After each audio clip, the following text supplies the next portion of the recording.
कहानी शुरू होती है एक गांव के किसान रामू से, जो अपने खेत में हल चलाते हुए एक रहस्यमय वस्तु पाता है। उत्सुकता में वह अपने दो दोस्तों सुरेश और सीमा को बुलाता है। यह वस्तु एक प्राचीन खजाने का हिस्सा हो सकती है। तीनों इसे गुप्त रखने का फैसला करते हैं और सच जानने के लिए अपनी यात्रा शुरू करते हैं। रामू अपने खेत में अकेले खड़ा था। उसकी आंखों में एक नई उम्मीद की चमक थी। वह एक ईमानदार और मेहनती किसान था, जिसने अपनी पूरी जिंदगी इस खेत को समर्पित कर दी थी।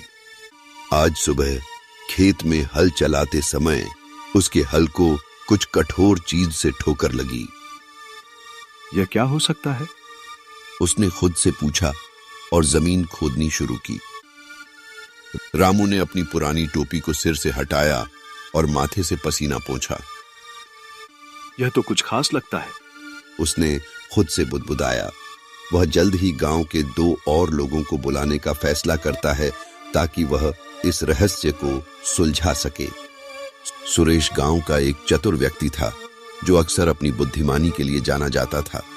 सीमा उसकी बहन थी, जिसकी आंखों में हमेशा कुछ नया जानने की ललक रहती थी। रामू काका, आपने हमें क्यों बुलाया? सुरेश ने पूछा। मुझे लगता है मैंने कुछ अनोखा पाया है, रामू ने जवाब दिया। सीमा ने अपने हाथों में सिक्का लिया और ध्यान से उसे देखा। यह तो किसी पुराने खजाने का हिस्सा हो सकता है, उसने कहा।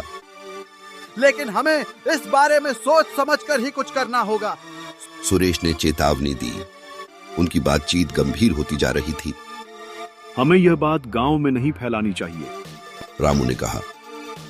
सही कह रहे हो काका, पहले हमें यह सुनिश्चित करना होगा कि यह सच में क्या है। सुरेश ने हामी भरी। रामू के चेहरे पर संतोष था, लेकिन उसके मन में कई सवाल भी थे। क्या हम इस रहस्य को और गहराई से जान पाएंगे? उसने खुद से पूछा। सीमा और सुरेश ने भी इस खोज को आगे बढ़ाने का संकल्प लिया। उनके दिलों में एक नई उम्मीद जाग उठी थी।